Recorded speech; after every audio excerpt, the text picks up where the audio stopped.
and in my view, considering the consistent lack of capacity of the Sri Lankan state in general, and in particular in commercial areas where we see consistent losses, the state should withdraw from any areas where the private sector can deliver those services at a cheaper price, more efficiently, and at higher quality, and an improved productivity.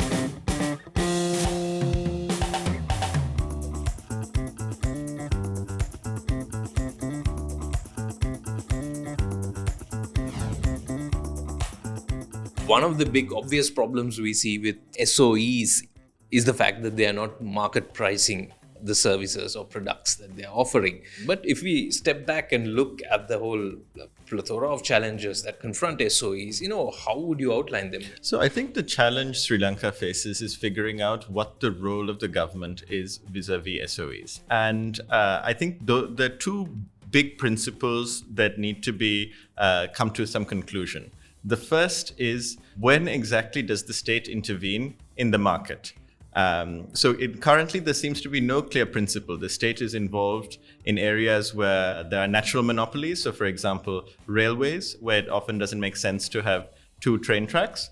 But then the state is also involved in many highly competitive areas. So, for example, hotels, or retail distribution, and so on and so forth. It can be involved in very large enterprises that require a huge amount of capital, for example, oil refining, but also in very small enterprises like a BCC, which produces coir products and chemicals. So there seems to be no clear rationale behind why the state is engaging in private enterprise. So I think that's something that first needs to be established. And in my view, considering the consistent lack of capacity of the Sri Lankan state in general, and in particular in commercial areas where we see consistent losses, the state should withdraw from any areas where the private sector can deliver those services at a cheaper price, more efficiently, and at higher quality, and an improved productivity. So in other words, the government should withdraw from any area where there is competition.